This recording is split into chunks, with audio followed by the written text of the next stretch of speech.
Let's Podcast alongside Joe Giglio. I'm Joe Ovies, inside Eford Studios in downtown Raleigh. Thanks to Empire Properties and thanks to Copiers Plus. Check them out online at copiers-plus.com. Print management, document management.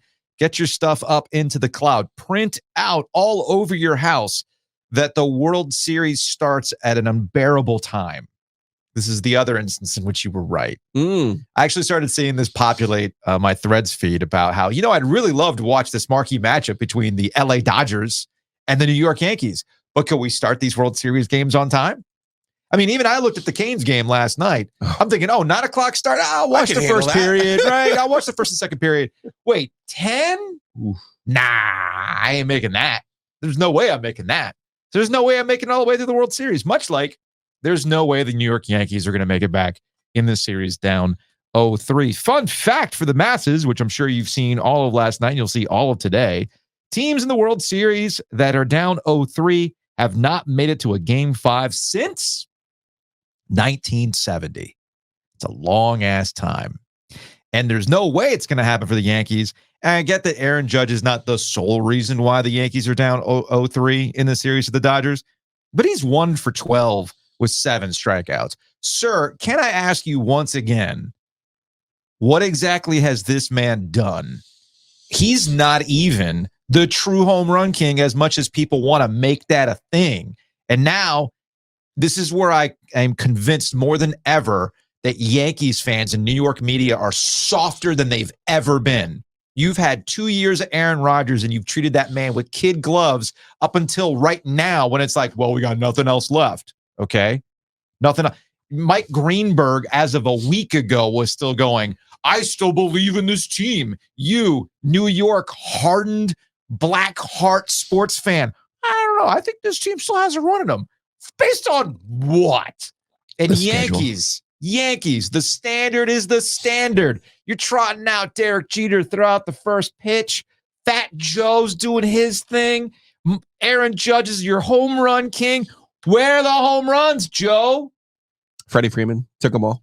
George Steinbrenner. Right, I'll get to that in a second. George Steinbrenner would have fired all these idiots by now. It's been since 2009 since they won a World Series. New York as a whole. Shout out to the Liberty. But when you look at the 4 major sports, it's been a long-ass time since New York teams have been competitive in these situations. And the World Series, which was pitched to us as a TV ratings bonanza, has been, much like a Star Wars series on Disney Plus, an absolute dud. The true king of the North. This is his season 8. Yeah. He's hiding behind the rock while Arya does the real. Oh, is that what it is? Killing right now. I see. Giancarlo. Mike Stanton has been the one who has carried them through the playoffs. Yeah, he has. Yeah. I mean, the Yankees, listen, Game 1 was it. We've seen this before where you have a series determined by a single game. And to have a walk-off grand slam in the way that it was after the Yankees had kind of scrapped and clawed to take that lead, you seriously, you just at some point you tip your hat to the Dodgers and say they're the better team. And my oldest son James, is a Yankees fan, and he's kind of down bad. And I was trying to explain to him, like, look, man, I know you don't want to hear this, but like the Dodgers during this run have been the best team in baseball for the last 6 years. And they only have one title to show for it. Right. Like, I know we went through a whole generation of Braves fans who were like, yeah, well, sometimes you only win one. Truth of the matter is they went out and they added Shohei Ohtani, the best player in baseball. And, well, he's been very good in the postseason. And so has Freeman. Freeman now with 3 home runs in 3 games, 3 really important home runs when the money was on the table, making plays. And Freddie Freeman is, I always say AJ Carr, but not everyone knows who AJ Carr is. He's the nicest person on the planet. I don't know what the equivalent is. Tom Hanks.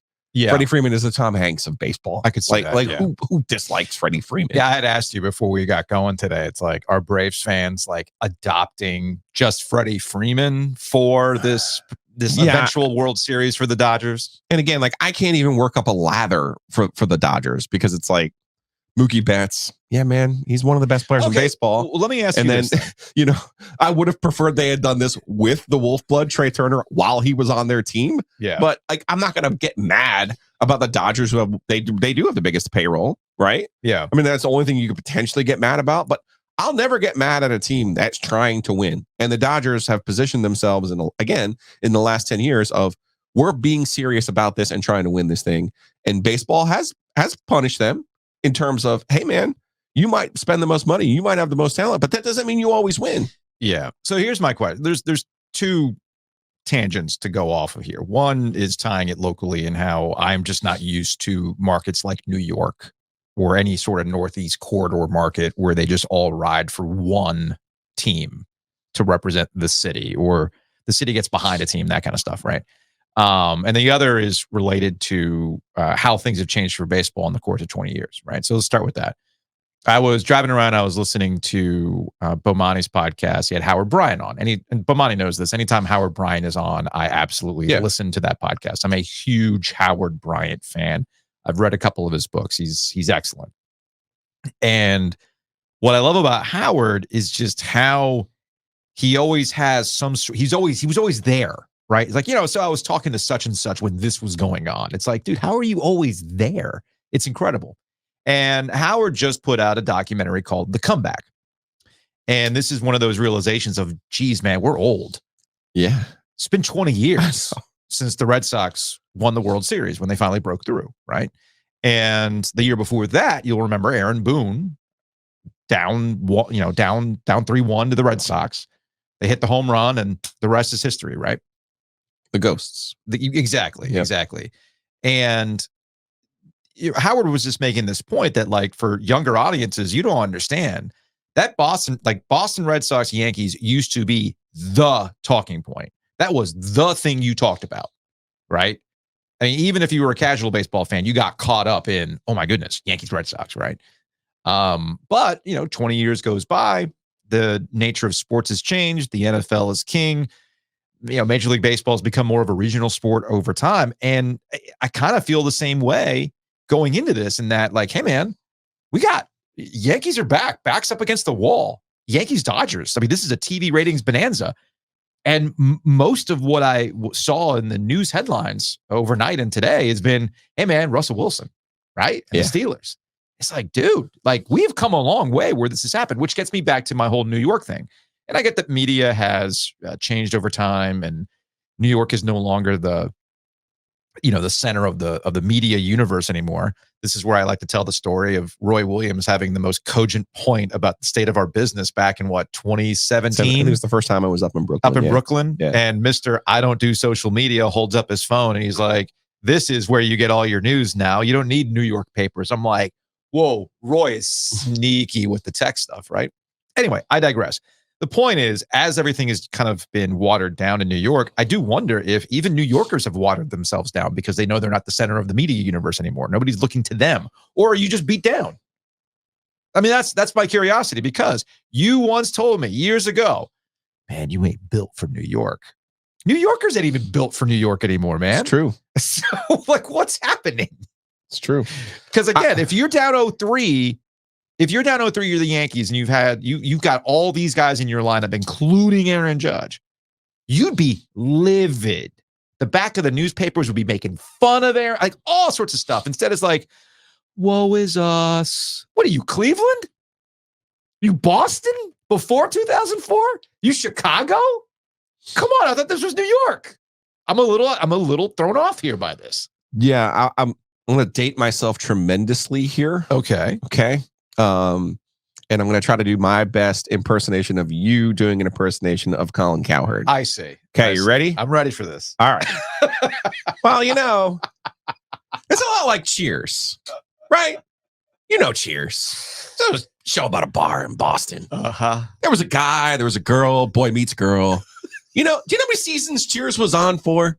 Cheers was on for 16 years. You know why Cheers was on for 16 years? Well, boy meets girl, guy gets girl. Well, the show's over, right? Mm-hmm. Like, what are you going to do? You can't write 16 seasons about boy meets girl, guy gets girl. Show's over. Yeah. Well, here's what happened to baseball. It's a lot like Sam and Diane, right? Boston wins the World Series in 2004, right? So now you had one of these big story arcs ended. Mm-hmm. Like, Boston broke baseball by winning the World Series.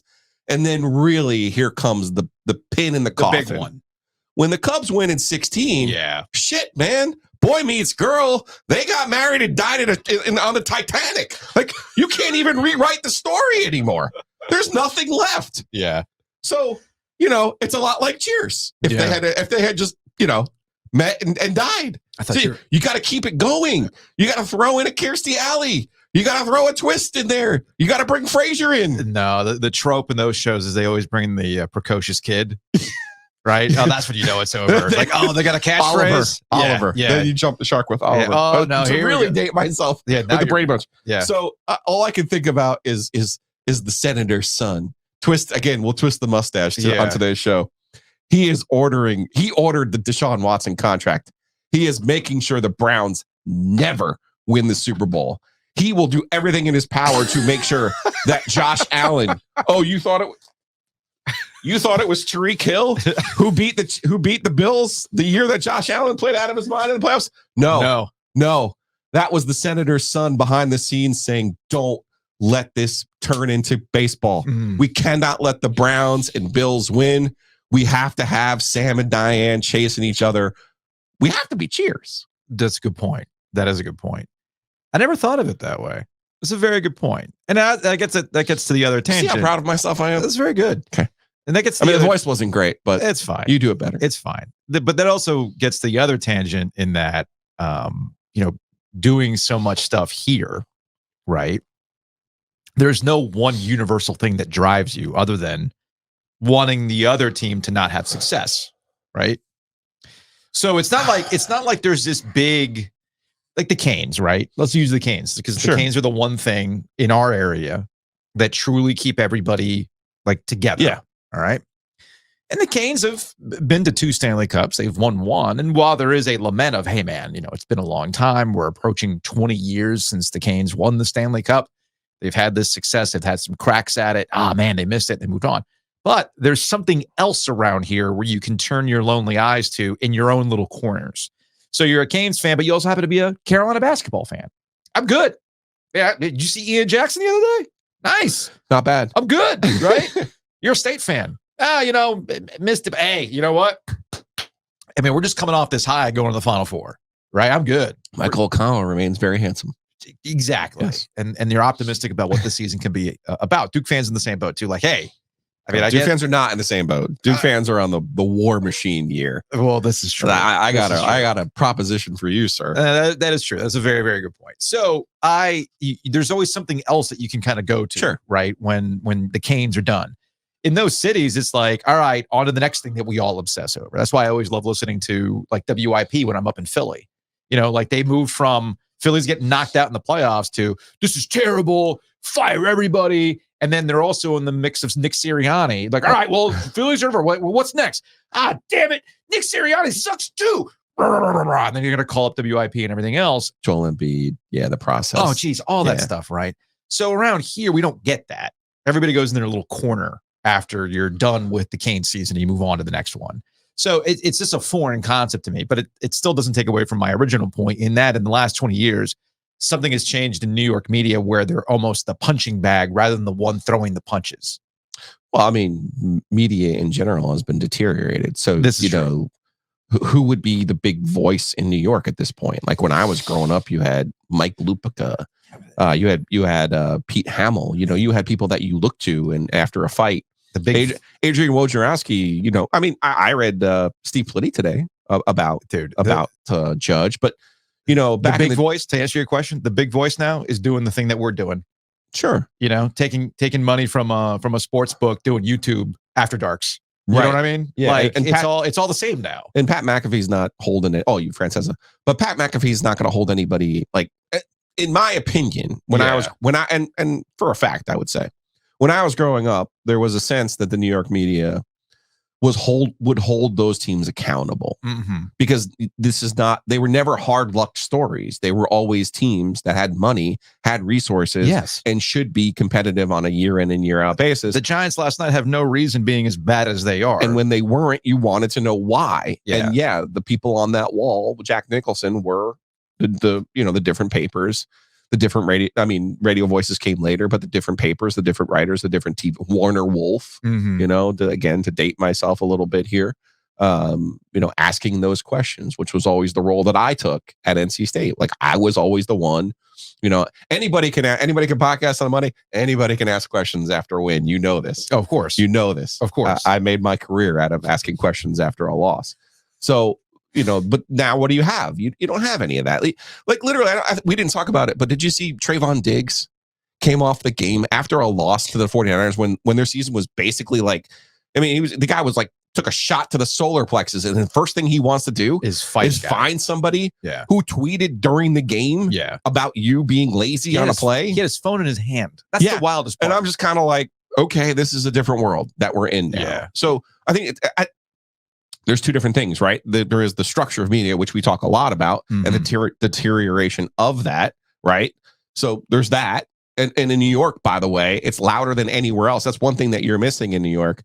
All of the people I grew up with, not all of them, and catch myself in real time. A good chunk of them. A lot of the people I grew up with in New Jersey, in the tri-state area, are now MAGA people who are mesmerized by Trump. Mesmerized. Okay. Because he was a tabloid fixture back in the day. Oh, yeah. And now, they've gotten older and he's gotten older and he has his message.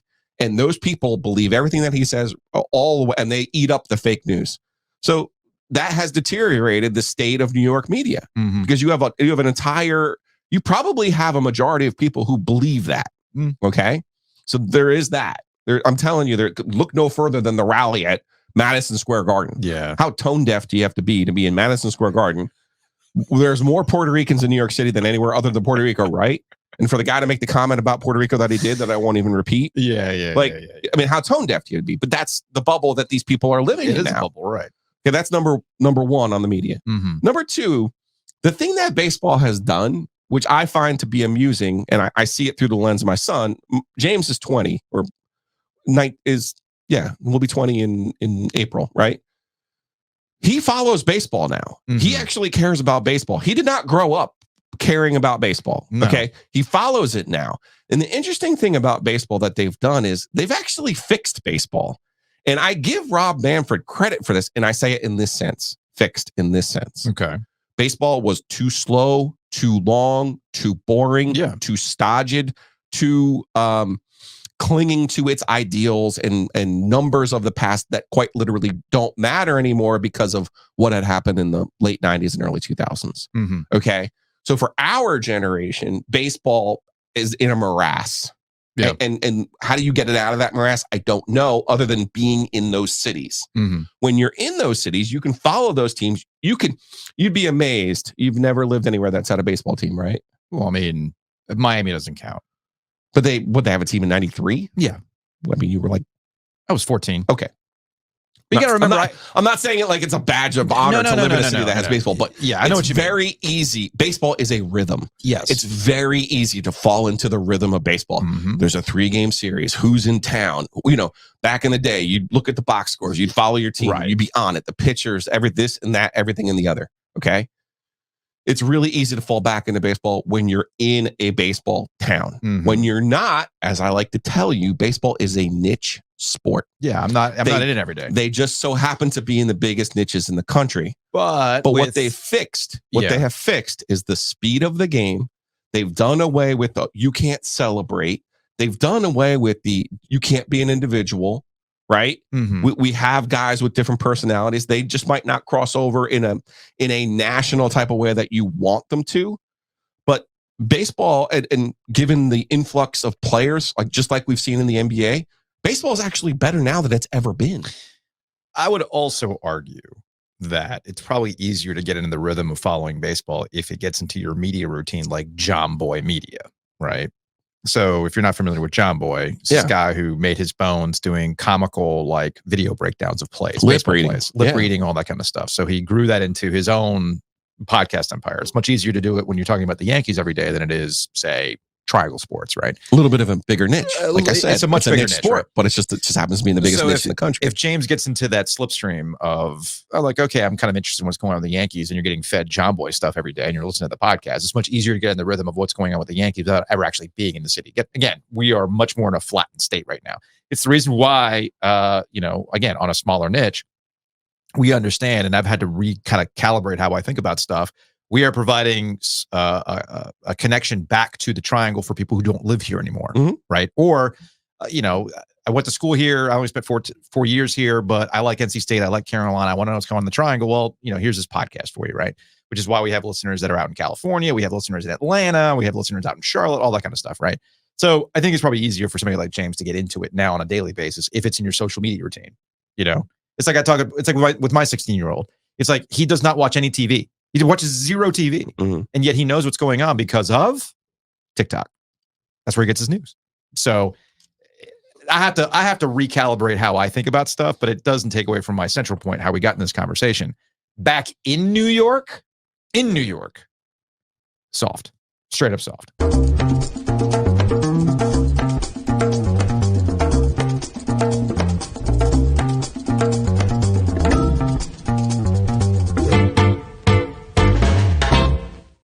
That's a bunch of tangents we went on. I am looking at the DraftKings Sportsbook app. I gave you that stat about teams being down 0-3 have not made it to Game 5 since 1970. Maybe you think things will be different for the Yankees. Maybe you do. Why? I don't know.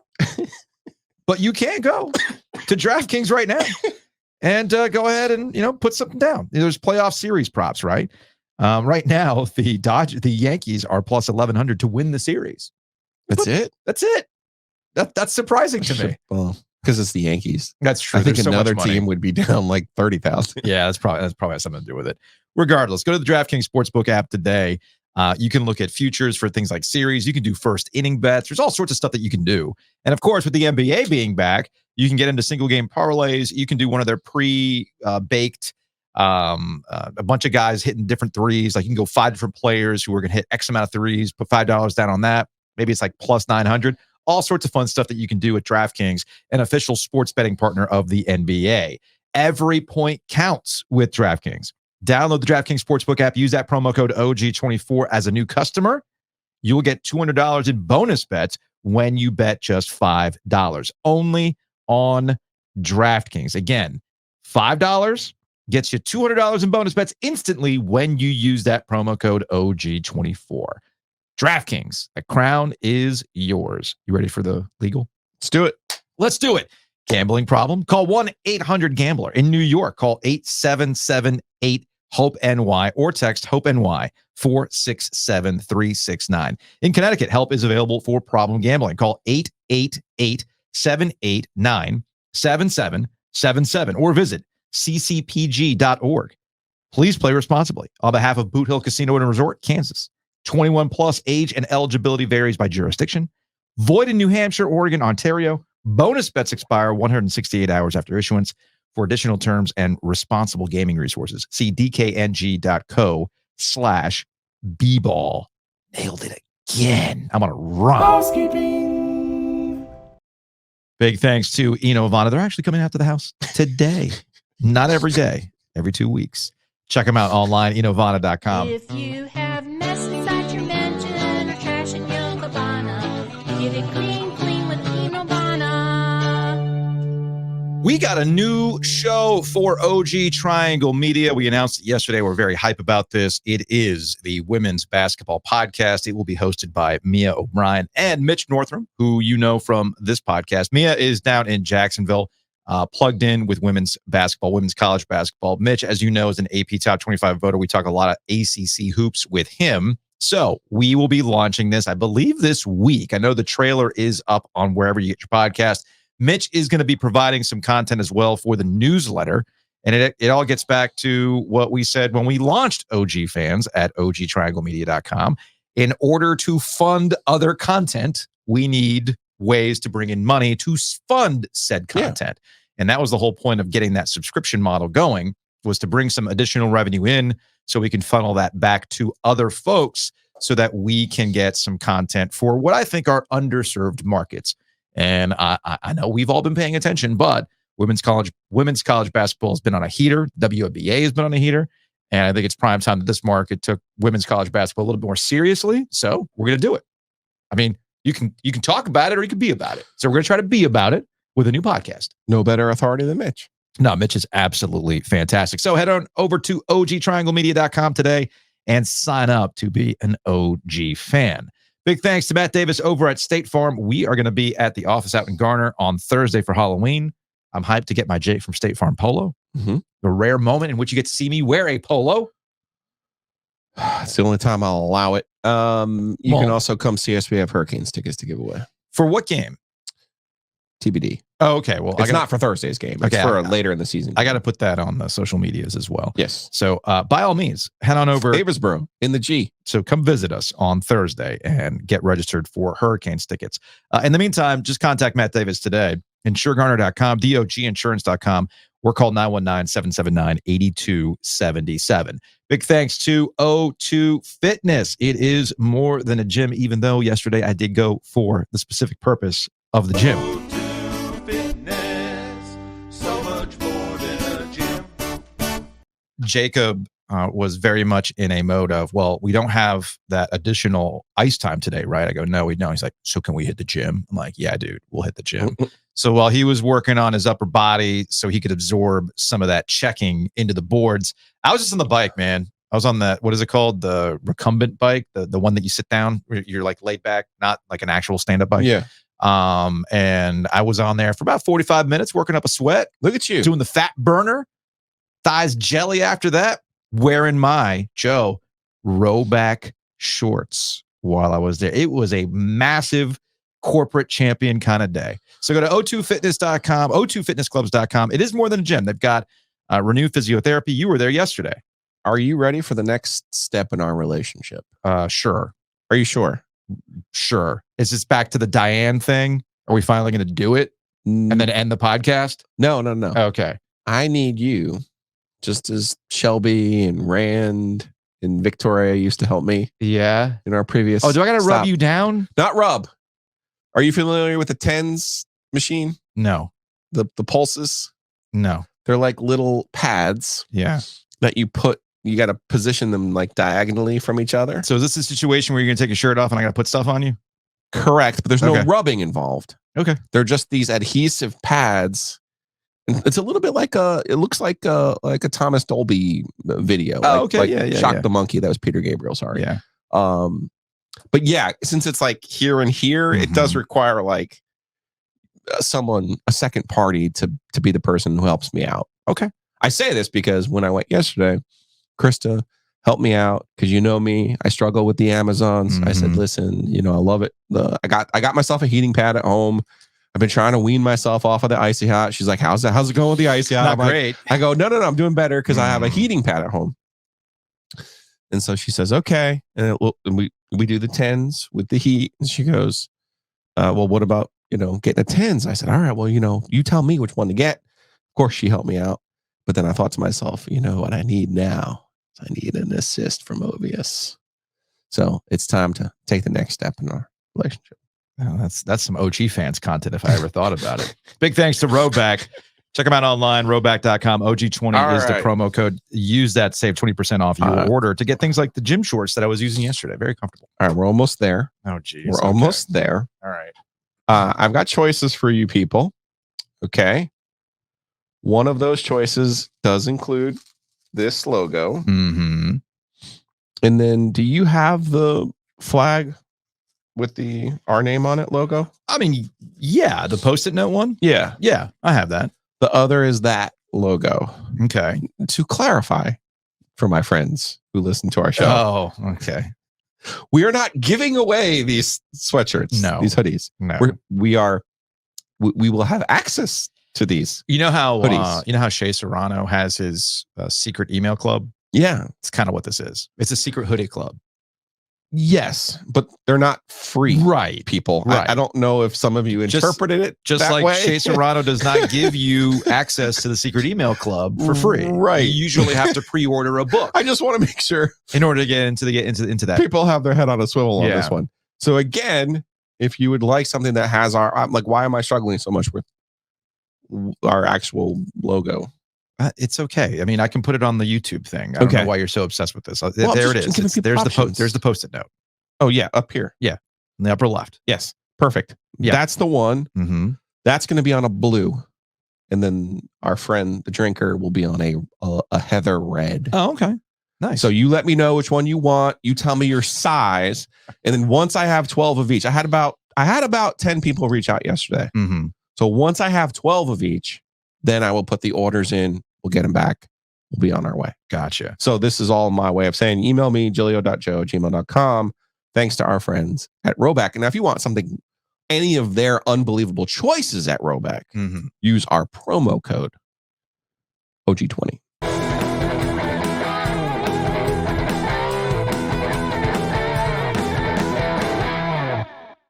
Joining us on the Heister Automotive Group hotline from a super secret remote location, he is Will Brinson, CBS Sports, CBSSports.com. Brinson, what up, man? What's going on, fellas? Week 8 of the NFL in the books. Obviously, everything I thought and you thought before the season has come to fruition. First things first, though, for Will Brinson. Yeah. Here is your prize. This is for you. Oh, are you kidding me? Free access for you because you came on our program before the season started and you said, yeah, you sure Dave Canales was the brains behind Seattle? You sure? Yeah. You sure Dave's going to go down there and fix things up and clean things up and get it right? So the Panthers are officially, by point differential, twice as bad as any team in the NFL. So for you and for you being an early mover on that, you get the drunk OG headed your way free. By the way, but that photo of the drunken, I mean, you can't. I don't think you can get away with doing like that drunken wolf cartoon, the drunken NC State mascot. But that is the official text message icon of ATW, the Raleigh's premier Wolfpack chat, the group chat. Yeah, I got a copyright layer that says maybe otherwise, so we'll see. Oh, okay, something to keep an eye on. You know, sometimes these are things that I do to myself. I'm like, what happens when you put 3 people with severe ADHD together to talk about football? Well, no, I had to give him his flowers. Those were his flowers. You get that? Yeah, I get he it. was right. Oh, speaking of which, I should also point out, look, you get your OG fix. You're wondering, I need some more podcast action. It's maybe something with worse technology, a little more lo-fi. Go to ADHDsports.substack.com and check out myself, Trent Penix, and Tom Lavolsi. Now added with Mac Hammer. We have an interview that will be coming up. It should be posted, I think, today with Derek Wittenberg. Wide-ranging, awesome discussion about the 1983 championship. And also, never been discussed. I'm here in promo. Never been discussed. Covering new ground. Yeah, 1983 definitely needs some more, nooks and crannies. They should probably sue. Is what they should do. That's what they should do. I just wish someone would give them attention.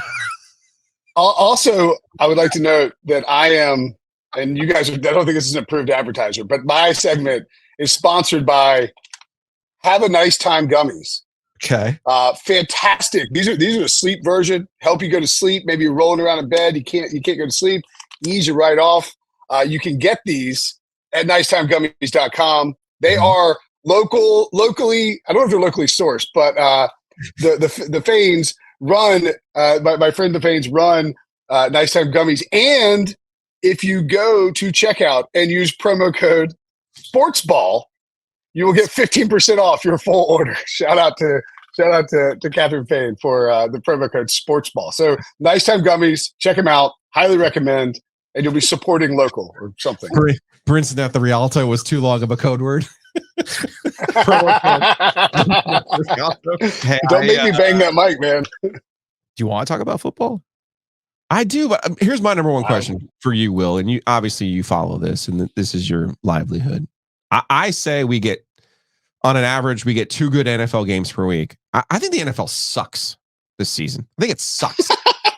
Really? I do. I think things have turned around the last couple of weeks. You're telling me it sucks after a Washington Hail Mary and that exciting finish. Jameis Winston going full M&M, 8 Mile to beat the freaking Jameis, the Ravens our Lord and and Savior Jameis. The Detroit Lions are on a freaking heater right now. Right. 2 games per week that are interesting, and everything else sucks. And even, by the way, that game between the Bears and the Commandos was not an interesting game. Okay.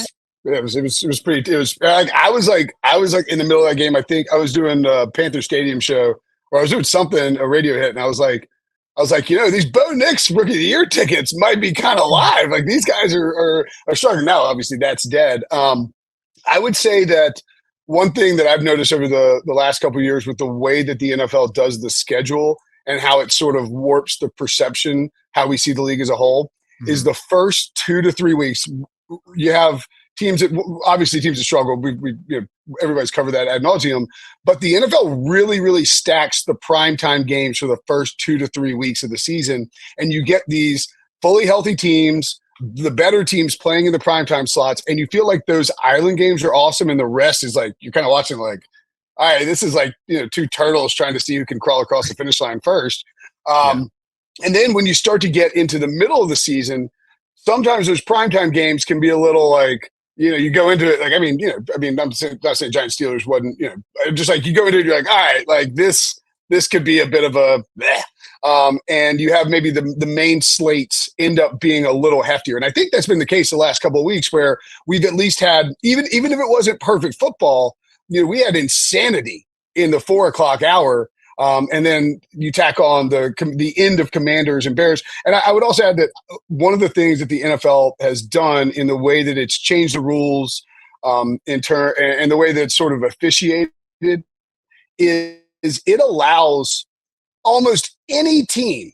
Look at the Cowboys and the 49ers. That game should have been done in the third quarter, right? After San Francisco ripped off 21 straight points, the Cowboys still got back in it, as is their sort of MO.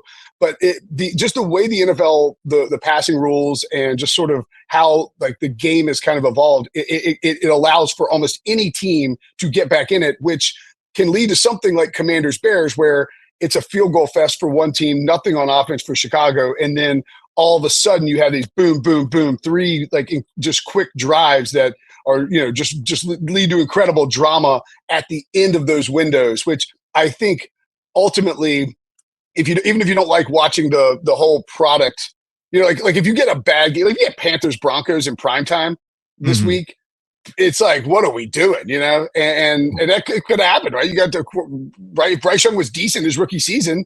That game could have been in primetime with Bo Nix versus Bryce Young. Would have been disastrous. But I think that's sort of the structure of where it goes. Yeah, I was going to say, you're talking about the nature of the NFL and these games coming down to the wire, with the exception of the Panthers. They're the one team that's not going to find themselves back, twice as bad. Yeah, because they are twice as bad. So their defense is just the offense. Actually, I guess they're just terrible. I don't know why I was going to say the defense. They're just bad. There's not a good football team, right? Here of if the Panthers' defense was a little bit better, no, because their offense is bad too. Which gets back to your first mover status on Dave Canales. The trade deadline is a week away. And I know Adam Schefter has been hot and heavy this past weekend and yesterday talking about how Deontay Johnson is pretty much out of the building at this point. Okay, well, I'm just waiting for it to happen. And I feel like the vibe that I'm getting from the Panthers is that they want more for their assets than what the market is willing to give them. That could be Deontay Johnson. It could be Bryce Young. They're clearly done on Bryce Young, yet they don't want to accept anything less of whatever their perceived value is from a team that might want to make a move and take a flyer on Bryce Young. I just feel like this whole thing is have the dang fire sale for right now. Take what you can get, because obviously all of this stuff is broken. I don't know how the rest of the league is interpreting this stuff, but I'm kind of frustrated with the way the Panthers are going about the impending trade deadline. Yeah, I agree completely on the fire sale aspect of it. Excuse me, I had to cough. Better swing the mic, I guess. I was sort of looking at the salary cap table here to just see who you should, and I mentioned you guys on his show, so I'll mention him here because it was his idea. But Adam Gold pointed out last week, it's look, trade, who at this point, who cares what you're trading? Just get as many draft picks as you can. The one thing on Bryce Young, though, he looks like kind of more competent. Competent in good drive. Competent in one sense. He had one drive that was incredibly conservative because clearly Dave Canales doesn't throw the dang ball. Well, let me rephrase it. Let me rephrase this then. Okay.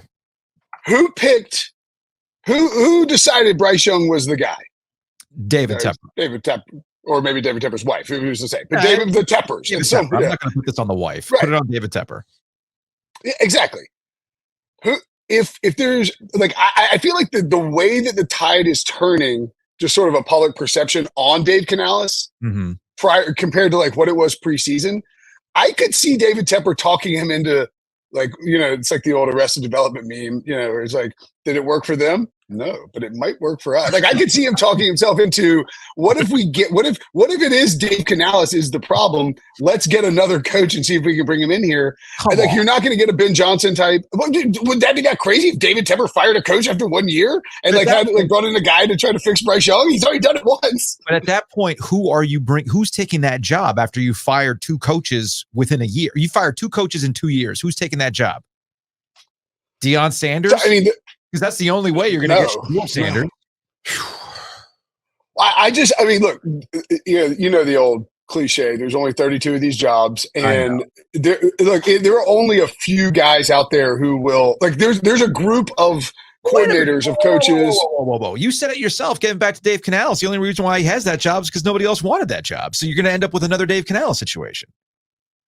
Yeah, but you'll just be like maybe less handsome and better coaching. I don't know. Like you just got to keep like firing shots. I think. I mean, like I said before the season, I didn't think Dave Canales was the answer. So like I'm confirming a prior here that I was already out on Dave Canales. Okay. And I do think you need to give coaches more time, especially when you're talking about a guy that had 1 year as an offensive coordinator.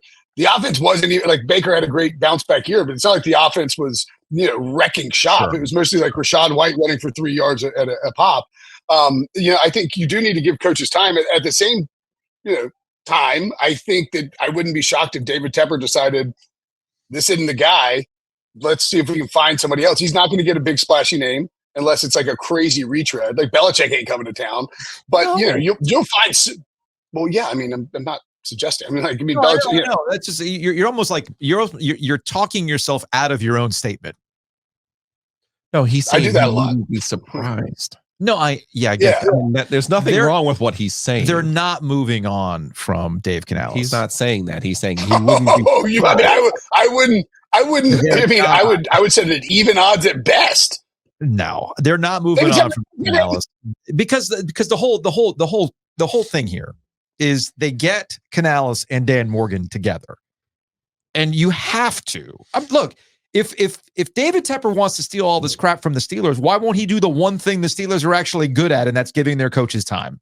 Like in David Tepper's world, does Mike Tomlin go as long as he's been able to go in Pittsburgh to be able to build up even when they second guess Mike Tomlin, he still ends up being right, like he has been with Russell Wilson the last 2 weeks, which I think had more to do with people not liking Russell Wilson than anything else. But last 2 weeks, I think people owe Russell Wilson and Mike Tomlin a little bit of an apology for how they went the whole Justin Fields meltdown, as though Justin Fields was otherworldly on their way to their current record. So it's like Tepper, I'm not buying it, is what I'm saying. I think this go round, maybe I'm the one that's on crazy pills, but I think this go round, Tepper is going to give Dan Morgan and Dave Canales as a tandem an opportunity to let this thing rebuild a little bit after just flailing around trying to find the next thing. I think this might actually be the thing they give time for. See, here's where I disagree, primarily because after the game, the week in which Bryce Young was benched, Dave Canales came out on Sunday night and was like, Bryce is our guy. And then he watched some more film by Monday. It was like, maybe he's not. Like, what, did you miss the game with your eyeballs from the sideline? Like what did you need to? Oh, you saw on film. Like, maybe he's not the guy. And look, Andy Dalton was great. In that first game against the Raiders, but the Raiders are trash too. I just think I go back and I think it's a very easy one-to-one apples to apples comparison. Jimmy has them in the Browns. Jimmy has them 4 years, and we'll make the Manziel jokes. He asked a homeless guy, "Who should I draft in the 2014 NFL draft?" And they go with it's 2014, right? They go with Manziel. And whatever year it was, 2019. I can't remember at this point. They go with Manziel, total flame out, total bust. He finally steps away, brings in John Dorsey, lets the football guys do football stuff, brings in Andrew Berry after that, after Dorsey's gone. You bring in Kevin Stefanski. The team turns the corner, makes the playoffs with Baker Mayfield. And then the second that Deshaun Watson was available, who forced the hand of the football people, the meddling owner who came from the Steelers with the promise that I'm going to run things like they did in Pittsburgh. But because he's a really rich dude who likes to get what he wants, he's not going to sit back idly and be like, you know what?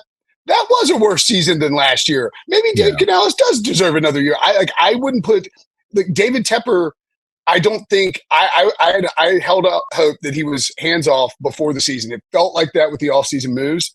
I think that as things spiral for the Panthers, David Tepper will in his brain convince himself that, you know, it's like what's the old Deion Waiters meme? It's like it's David Tepper time. David Tepper. You know, like he's gonna want to get his hands in there and fix things. Yeah, it's what the tech community's been joking about. It's founders mode time.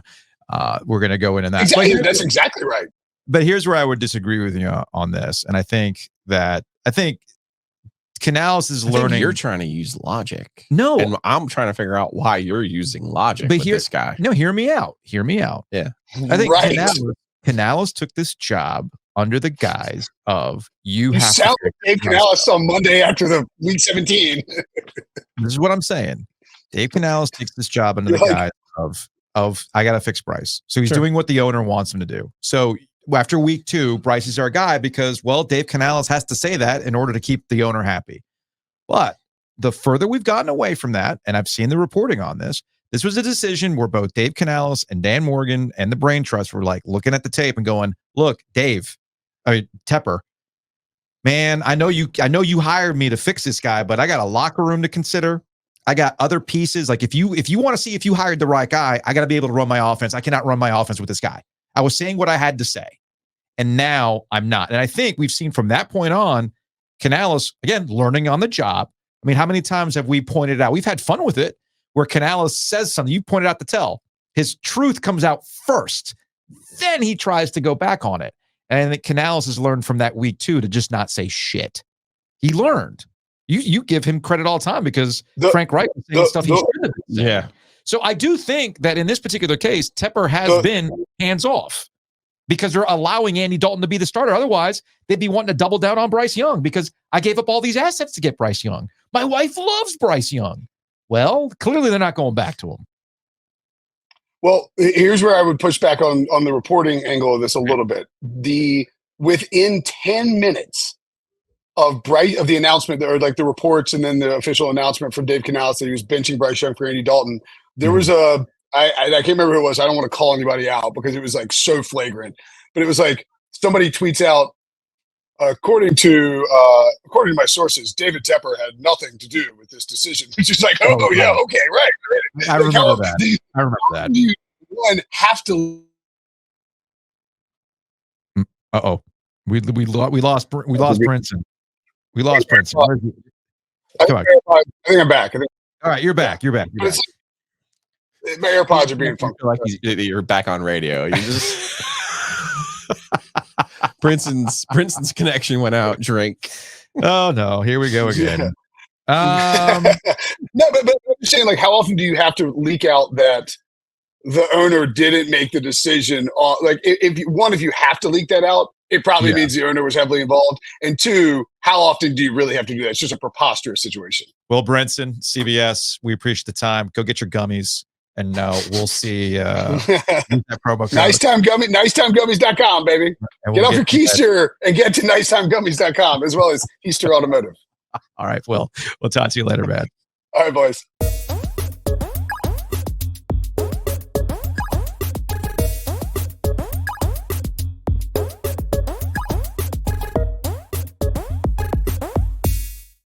Going from football to taking a hockey break here in a moment with Luke DeCock at the News and Observer. Let's take a break. Let's take a hockey break. Brought to you by Happy and Hill. When the Canes are finally back in town, you go to the arena. You are looking for a more reasonable option, something that's not straight up beige and fried. Well, they've got it with Happy and Hail. It's there. They got the food cart. Take advantage of that. In the meantime, throughout the week, download the app. Take advantage of online ordering and having that food ready for you to go. Like over at North Hills, where I usually go, order the food. It's there waiting for me. Pull up into the little quick pickup spot so you don't have to worry about finding parking at North Hills. Pick it up, go, take it home, and you are good to go. So that's all with our friends at Happy and Hail. Big thanks to Mosquito Authority and Pest Authority. Yes, it's getting cooler outside. We are approaching November. The temperature should be that the mosquitoes won't be active, but that doesn't mean other pests won't be active. And that's why you've got Mosquito Authority and Pest Authority. So check out bugsbite.com. You can bundle and save. Take care of the rest of your year. get on things for next year, but most importantly, there are no contracts. So you can actually pay as you go, or you can bundle. And then when that's done, you go do what you want to do.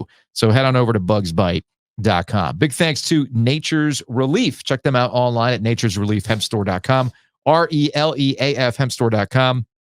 I think part of the reason why I wasn't able to stay up for the Canes game last night was also because of Nature's Relief. I mean, that's also possible. That's also possible. So if you're like me and you're just looking for things to help you get a more consistent, better night's sleep, they've got stuff for you. They can talk you through it. If you are just overwatching Panthers football and the only way to make it entertaining is to be off in outer space while you watch, well, they can do that too. All right. They got all sorts of options at Nature's Relief. So check them out online, naturesreliefhempstore.com. That's RELEAF hempstore.com.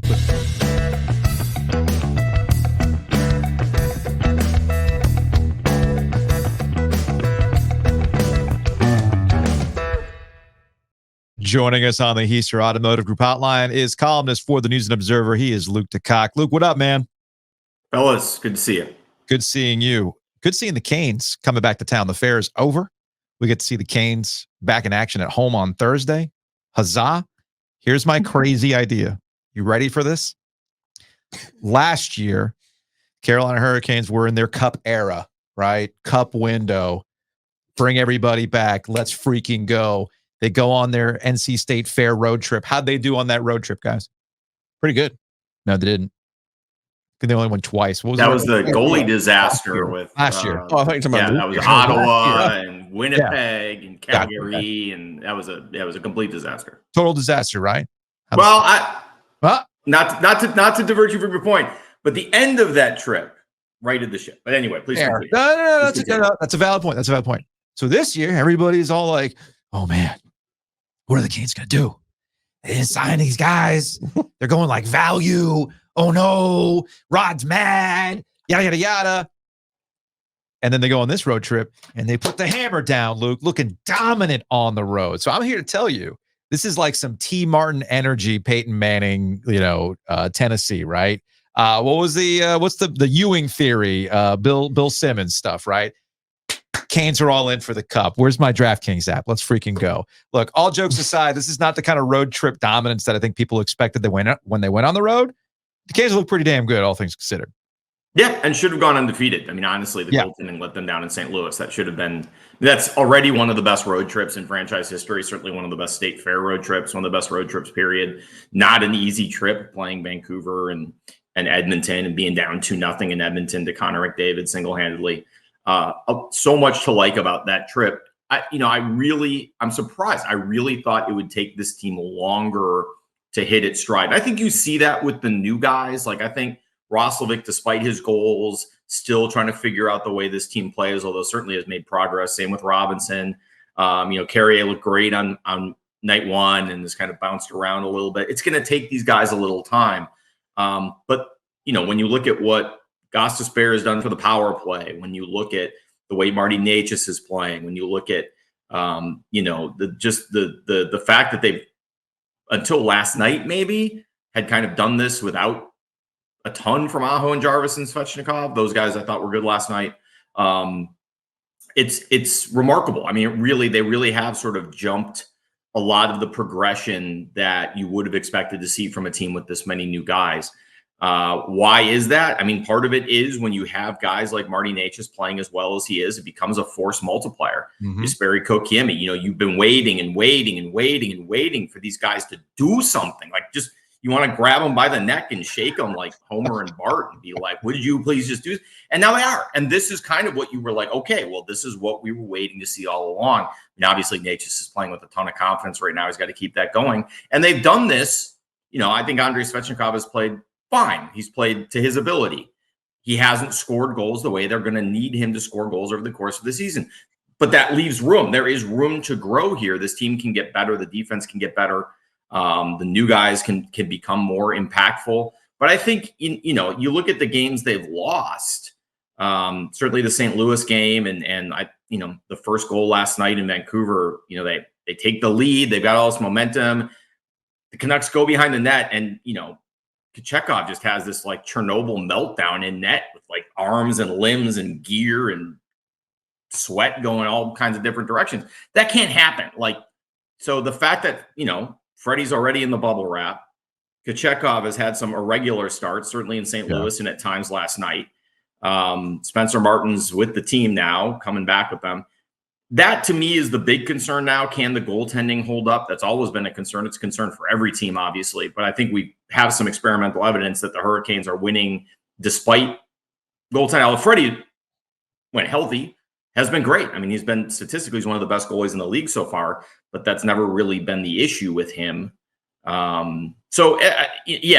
Overall, obviously a lot to like to get through that road trip the way they did, coming back in Edmonton, putting their foot down on teams a couple times. I mean, they've really jumped their development curve a little bit. They're where they should be in November, December. And I really think watching the way that Gostisbehere interacts with the other guys on that first power play unit, the way he moves, how quick he shoots it, how quick he moves the puck, it really makes you wonder last year how much Brent Burns was holding the power play back. Because if there's one thing he's not, it's a quick mover of the puck. He has great passing ability and a great shot and all those things. But I feel like, the one thing that Gostisbehere's done, which he really didn't do in his first tenure here, although he was a second unit guy then, is really just, he has things cracking. I mean, things are buzzing when they have the puck on the power play. And the Hurricanes have done that at times when they've been on their best, but it's really been consistent this year. I will say this though about Brent Burns. I mean, say what you want. He is quick on his feet, quick thinking. When they can't get their McDonald's, he just jumps in somebody's car allegedly to go get the pickup order when they couldn't go into the McDonald's before they got on the plane. So that went viral the other day. Yeah. So that's quick thinking on Brent Burns. Although I don't know if I want to go to McDonald's considering there's been an E. coli outbreak, but I mean that's either here nor there. Play with fire, I guess, guys. Is it a political statement? I do not know.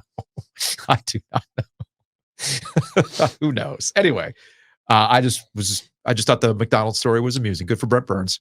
I'm not saying Brent Burns. I'm just saying seeing that power play and the way it's working when you have a guy who can move at that pace and sort of on the same level as these really quick players that the Hurricanes have out there. It really has sort of unlocked a new level, a new power, or whatever. You're the video game guy.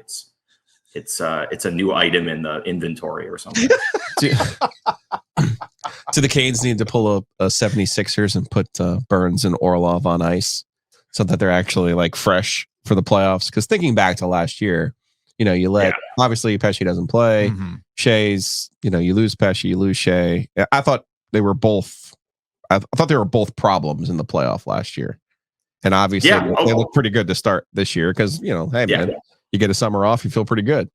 I mean, one of the big, I think, global questions facing the Canes is if they got the playoffs 2024 Brent Burns, they were going to be in deep trouble because their defense did not sort of have the depth and resilience to sort of weather that. So the fact that he's come back and looked refreshed, helps quite a bit, helps everyone else. The one area of the team that's going to take the longest time to sort itself out because there are players in new roles and learning to play with each other and all of that is the defense. I mean, obviously Burns and Slavin are a known commodity. There's only so much tread left on those tires at this point, but clearly enough. And then, I think the Walker-Gostisbehere pairing has been pretty good for a new one. And then how much of the load they carry and how much of the load that Orlov and Chatfield carry, I think is going to change on a day-to-day, week-to-week, period-to-period, month-to-month basis. I don't think that's going to be the kind of thing that gets set and stays that way. I think there's going to be a little bit of hot handing there by Tim Gleason. But if the defense can stay healthy, I think you see with these six guys that it can work. The obvious question is if someone gets hurt, if someone's out for a period of time, is Scott Morrow ready? What would Ty Smith look like in this group? It ends up becoming a different question. Healthy, this six looks like they're going to be fine. Yeah, it's interesting. We got all these things that we can talk about that go beyond goaltending. And look, maybe Rod was a first mover when he announced to everybody, I ain't going to be telling you who's starting. I don't want to be talking about goaltending because he doesn't want to go through this again. And I guess the way that the season has already gone, where we've got a maintenance moment for Freddie Anderson, and Kochetkov has had his ups and downs, which I think at this point you take. Rod knows this group better than we do, man. And he's like, I'm just going to cut you off right now. We don't need to talk about goaltending because what's changed? Really? Here's my thing. What's changed? I have a theory on that. Okay.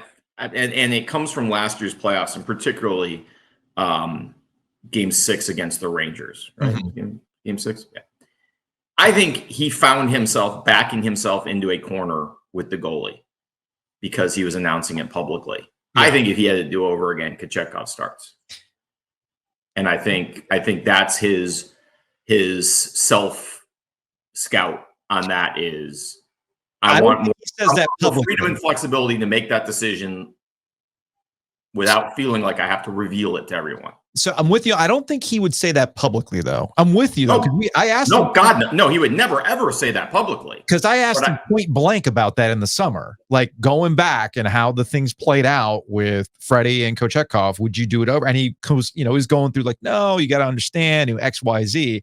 But I do agree with you that while publicly he's going to, back his guys, behind the scenes, I could see where you're coming from.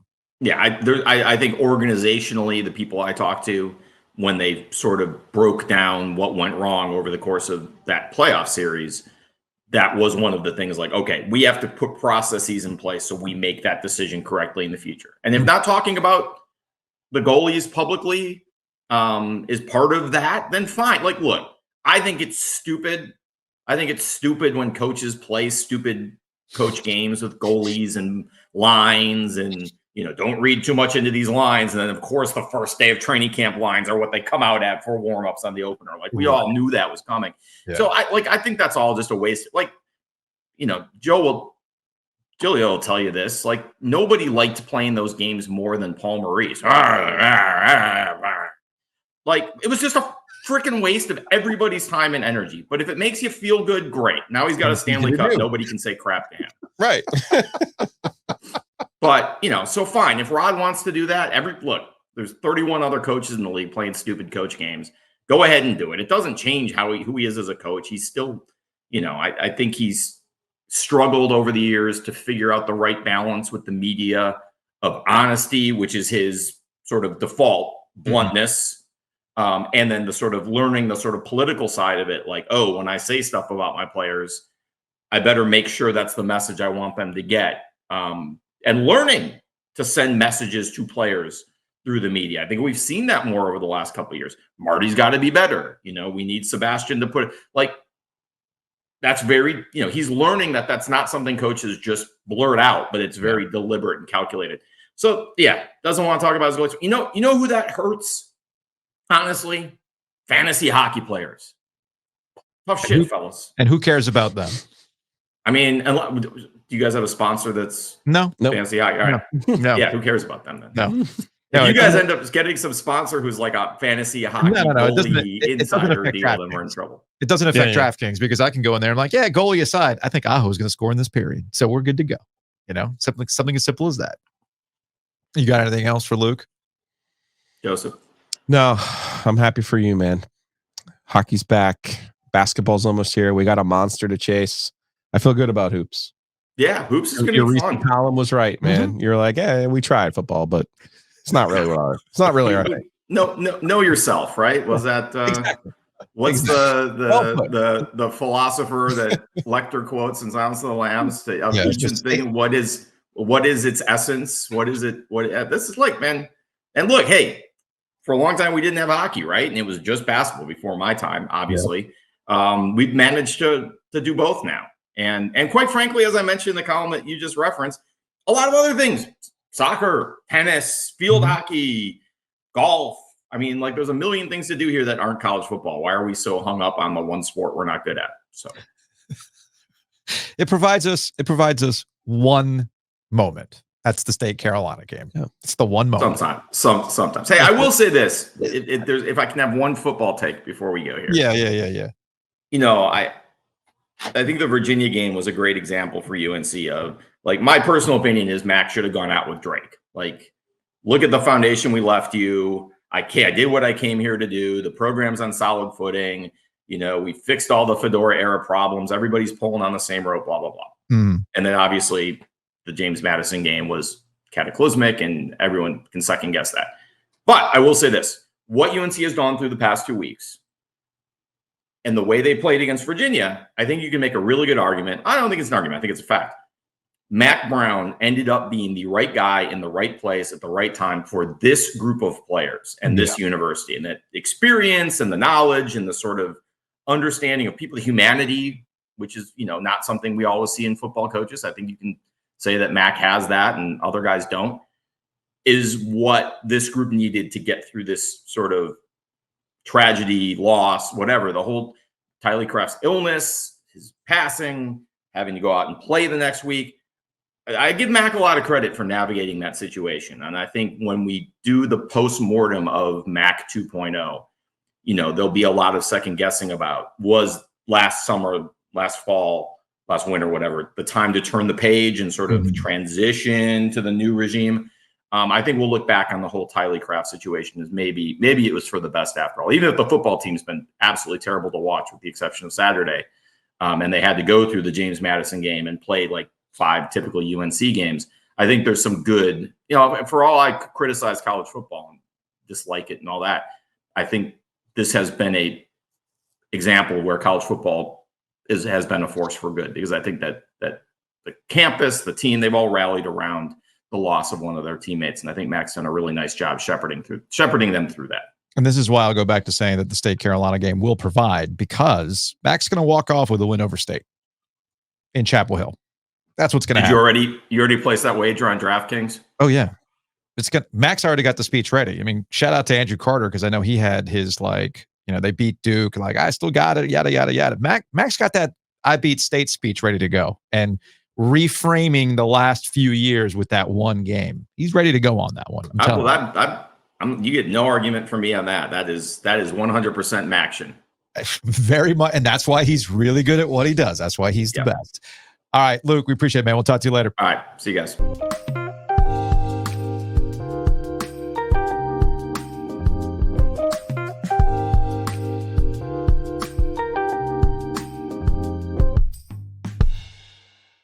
Big thanks to Two Roosters. Check them out online at tworoosters.com. Check them out in the arena when you go to the game on Thursday or any other home game that's coming up. They've got 3 locations. They got their main stall. They've got a cart just outside section 110, and they got a cart up in the 300 level. So by all means, go check them out. And while you go to their main stores and you're thinking about the holidays and you're thinking about bringing something to a party, you know what you do? You go out and get the chocolate chess pie. It's delicious. Head on down to tworoosters.com. It's really good. Chocolate chess pie with actual chocolate chess pie. It's good stuff. It's technically a chocolate chess pie. Pie. Yeah, it's the chocolate chess pie ice cream. Ice cream. In a pie. Amazing. You know how smart that is? It's wild. It's good stuff. Are we sure Jared's a state guy? Are we sure he didn't go to an Ivy League school? I mean, Jared's very, very smart, but for some reason he decides to keep rocking with us. So sometimes you question people's choices. So head on over to tworoosters.com and take advantage of all those goodies. Big thanks to Whitaker and Hamer. You can check them out online at wh.lawyer, attorneys and counselors at law. If you are a small to medium-sized business, you've got some legal needs, contracts, that kind of stuff, they can help you out with that. If you are a terrible driver like Joe Giglio, they can help you out with that too. If you're slacking on some things that this business needs, like me, well, they can help you out if you actually reach out to them. So head on over to wh.lawyer. Also, big thanks to Hometown Realty. MyHTR.com is the website. You look around, all you see is new construction. The thing about new construction is sometimes there are incentives, either to save money, throw-ins, all that kind of stuff. Buy with confidence with our friends at Hometown Realty. Yeah, especially in my neck of the woods, Garner, Clayton, Fuquay. A lot of different places, a lot of different neighborhoods to get into. Your best option is not to go it alone, but to trust the professionals at Hometown Realty. Go to myhtr.com. You can buy, sell, and calculate with confidence.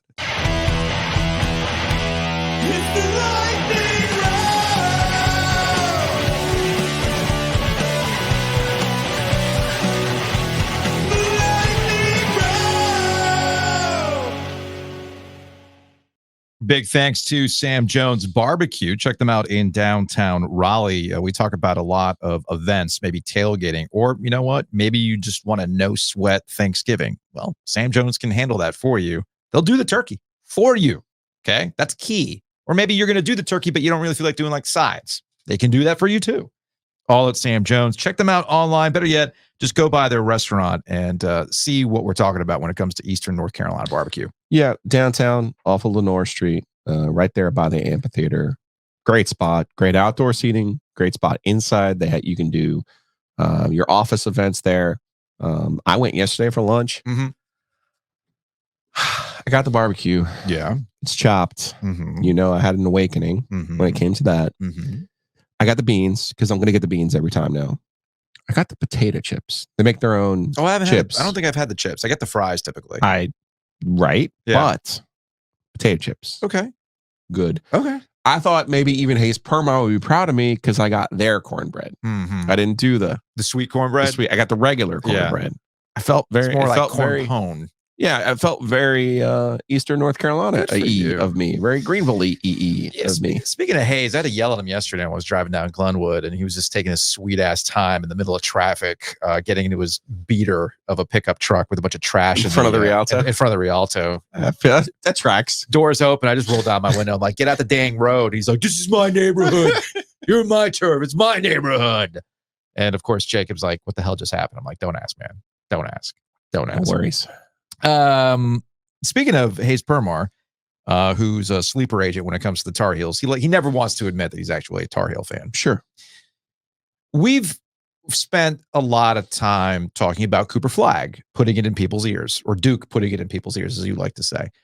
And it dawned on me that there's been all this conversation about Duke and how good are they going to be. And I'm watching Duke SMU on Saturday night, and West Durham is doing a promo for Cooper Flagg and Arizona State and all sorts of stuff, right? I mean, it's just going to be, you're going to be inundated with all sorts of Duke promos for basketball this upcoming season. And I'm more convinced than ever we are going to have another Zion, Kobe White type situation where all of the attention will be paid to Duke for obvious reasons, while Carolina will ironically have a quiet, under the radar, excellent season. Old Carolina. If this were 10 years ago, 15 years ago, what Ian Jackson did in a preseason exhibition game with that dunk would have been all over the place. And Carolina's back and all this other stuff. And it was largely met with quiet applause from your typical Carolina people, not nationally. And it's weird to me how Carolina has kind of just not dropped off the radar. I was seeing this from our friends over at Field 68, and they're having like legitimate arguments about whether or not Carolina is legitimately good compared to who their new obsessions are. Kansas and what's going on with John Calipari at Arkansas. Obviously, you've got UConn and Hurley, right? And Carolina is just kind of thrown in the mix with everybody else. And I'm like, am I taking crazy pills? Is this just because they don't have a Hall of Fame coach anymore? They got a good roster, man, with a returning ACC Player of the Year. As we talked about with Hubert Davis, not just RJ Davis, but Elliot Cadeau's back. Yes. We both agree he's going to take a jump this year. And the best way for him to do that is to have those athletic wings in Ian Jackson and Drake Powell. So Carolina's going to be just fine. To your point, they're even going to skate under the radar there. I do think Duke has a war machine, though. I really do. And I think we are in for a really good basketball season in this sense. We have that one monster in Duke, and now you have two teams, and three. Let's throw Wake in there too, because I think you have three teams that will be chasing them, and the season's going to revolve around how do those three teams ultimately measure up to Duke's war machine. Sure. Meanwhile, NC State's just kind of like back to being not talked about, and that's fine. That's fine. That's fine. Why would State want to be talked about? Oh, I'm with you on that. We're going to talk to Matt Norlander of CBS Sports a little bit tomorrow on those dynamics between Duke and Carolina. And also curious about how the Ron Sanchez era is going right now. I can already tell some UNC fan or some UVA fans are like, what are we doing here exactly? What are we doing here? Yeah, it was a great run. You'll always have 19. You'll always have my number 0 tweet, guys. For real. For real. We've got a lot to get to. It's a lightning round. With all the things that were going on yesterday, we can sometimes call the lightning round things that we did not get to yesterday because, you got to wrap things up. And it's not quite as catchy as lightning round. It's not. It doesn't roll off the tongue that way. There's a lot of reaction to the Dwayne Wade statue. And him doubling down on like, it's not supposed to be a human. It's supposed to be like a moment in time. And I'm like, what are you talking about? I don't even know. If they wanted it to look like me, people could just come to the arena and take pictures of me. And I'm like, I don't get statues in general. Well, see, that's my I'm not thing. pro statue, period. Put a banner up. Heck, if you're the Heat, Like, does Dwayne Wade really deserve a statue? Well, okay. I think there's two separate conversations. Okay. So if we're going to get, I think you and I both agree. We both agree that putting up a statue for an athlete is just no. Or a coach. It's just weird. Just don't do that. They played a sport. We have our memories, and there's other ways to commemorate those things. The ultimate memory is, hey, man, you put that banner up. Sure. That's your lasting legacy. That is your lasting legacy. And if you want to I don't need a statue of the big boy DJ Burns out in front of PNC Arena. Probably. The banner's fine. That's true. You got that. Or if you're the Miami Heat, what you do is you do a mural outside of whatever they're calling the arena these days. And it's the one where Dwayne Wade's got his arms wide open while LeBron James is dunking. Yeah. You put that in mural form. Beautiful. And you can paint over it really easy. Okay. Yeah. The statues just, I don't know. They don't resonate with me. They just don't resonate with me. And then on top of that, you keep making statues and they look nothing like the dudes that you're. This is a Miami problem, right? This is where the Ronaldo, wasn't this where? I think that's where the Ronaldo was. Yeah. Yeah. So there's that. Now to the separate question. Is Dwayne Wade statue worthy in the city of Miami? And the answer to that is yes, he is.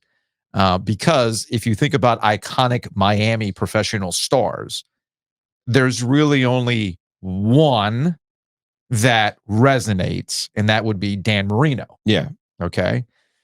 They have not had somebody like that in the city of Miami until Dwayne Wade came along, who completely just put his arms around the city, brought a championship to that city. Yeah. You know, all those kinds of things, right? Was a good soldier with LeBron James, all that kind of stuff. And then, of course, you have the mythos of the Heat and Heat culture. And he's a big reason for Heat culture, along with our guy with the slick back hair. So the point is that Dwayne Wade is, for that city, important enough to consider doing a statue. Okay. That's all I'm saying. But still, you can do a statue right off the bat. It's not going to look good. I mean, people are like, this is the worst. I saw Bill Simmons like, this is the worst sports statue I've ever seen. I don't know, man. The Ronaldo one's still kind of the worst one I've ever seen. Yeah. To this day, that was kind of the worst ones I've ever seen. So, and yeah. I mean, Jerry Richardson. Oh, with the football outstretched with the Panthers around him. Yeah, I'm just saying in general, like, what are we? It's terrible.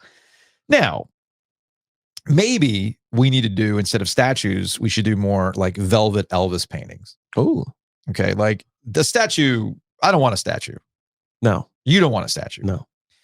Anna over at Sound Off, who does a lot of our graphics, I guess Aaron decided. Aaron decided, hey man, maybe we should do like a velvet Ovies.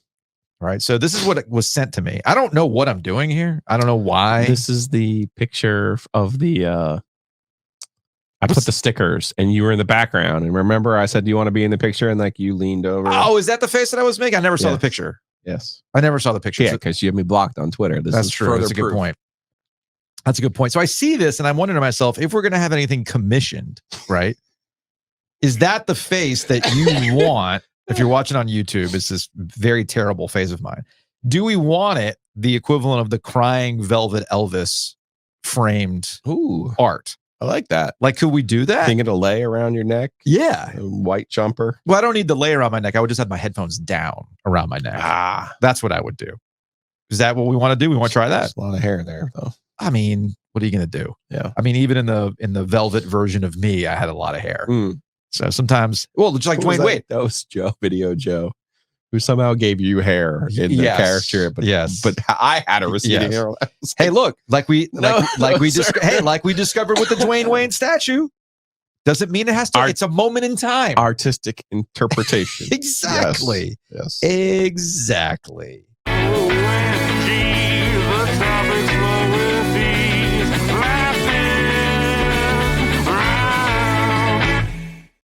All All right, we'll end the lightning round with Joel Embiid, who continues to generate NBA headlines in ways that I never could have anticipated. The latest with Joel Embiid is that he was assessed a post-game technical foul last night by the NBA because he was waving a towel on Sunday during a free throw. This was with 16.4 seconds left in overtime in Sunday's win over the Pacers. You had Andrew Nembhard going to the free throw line to cut Philadelphia's lead 114 to 111. Embiid can be seen waving a towel in the background of the video. And once he misses the first attempt, the waving grows more animated. And on Monday, the NBA issued Embiid a post-game technical foul for it. The man has not played a game yet, and he's already on the board with a technical foul. I feel like this is a follow-up to last week, which we didn't really talk about, that Embiid missed the first 2 games of the season because they were nationally televised games. That kicks in an investigation by the NBA because of the rules they have in place, which, of course, then kickstarts the old-timers like Charles Barkley and the crew at TNT to say, we're not steel workers, man. Why don't you go out there and play? I mean, maybe he can't go.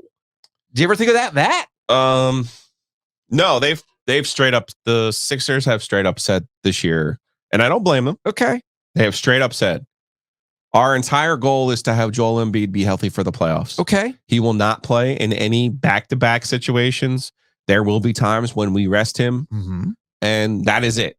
That's and fine. if you want to find us, you can find us. Do it. But this is what we're doing. We want to make sure our superstar player is healthy for the playoffs. The same thing for Paul George. He's not playing in any back-to-back situations. I think that's fine. Well, none of this has ever worked. Well, I will say that. Now, that's what I would say about this. Okay. None of this has ever worked. And I think part of their problem with Embiid has been, well, you did play in the Olympics, right?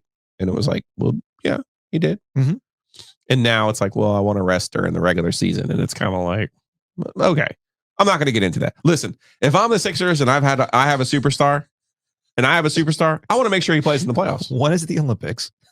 It was pretty late, but I mean, whatever. Still. Again, I'm not When going is the regular season? To your point, I'm not going to get into whatever the old timers are relitigating here. Again, the Sixers are trying to do what's best for the Sixers. I would just say to you, the Clippers tried to do the same thing with Kawhi Leonard and Paul George, ironically enough. Yeah. It doesn't work. Yeah. Okay.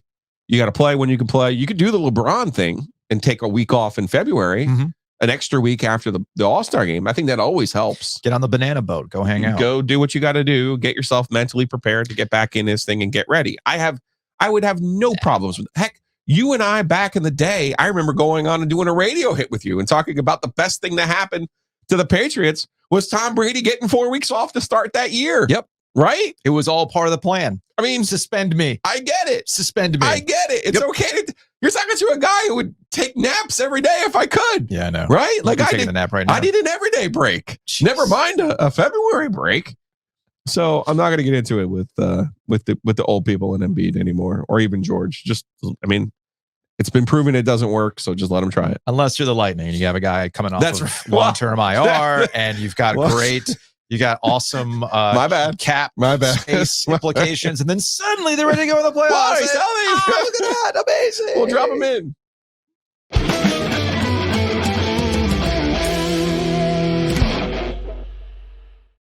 Big thanks to Home Field Apparel. Check them out online at homefieldapparel.com. Use that promo code OG24 to save 15% off your order. That's 15% off your order. They got a bunch of great stuff they've dropped this week, including hats, the satin pullovers. I see the bomber jackets, but really what I'm all about is those hoodies. All about those hoodies. If you're watching on YouTube, we got an incredible display of hoodies across the bottom, and they can be yours right now at homefieldapparel.com. Just use that promo code OG24 to save 15% off your order. Big thanks to the Butcher's Markets. You can check them out online at thebutchersmarkets.com. With the Butcher's Market, you can get just about anything you need for your grilling or hosting needs. They got the meat, obviously. They've got the seasoning. They got wood. They got charcoal. They got all the meats. We got the meat. All the stuff that you need, but maybe you don't have time to go through all that. No big deal. They have marinated meats that you can throw on the grill right now, ready to go. Or you can have frozen meals, pop them in the oven for about an hour, hour and a half, and you're good to go. And of course, more importantly, they can cater an event now, Joe. I was going to say, I feel like the fair voice would work for, they've got ribeyes, strip steaks, Boston Mud, We got all that stuff. maple bourbon chicken. Ovies Ancient Family, charred jalapeno garlic chicken. It's only so many times of the year we get to use the fair voice. This is true. So, Might as well use it. So go to the Butcher's Market. butchersmarkets.com. Big thanks to Breeze Through as well. You can check them out online at breezethrough.com. Better yet, just go. Take advantage of the beer cave. Take advantage of all the snacks. And of course, take advantage of their conveniently located spots. Just like all outside all these stadiums. Amazing that they managed to do that. So it's all at breezethrough.com.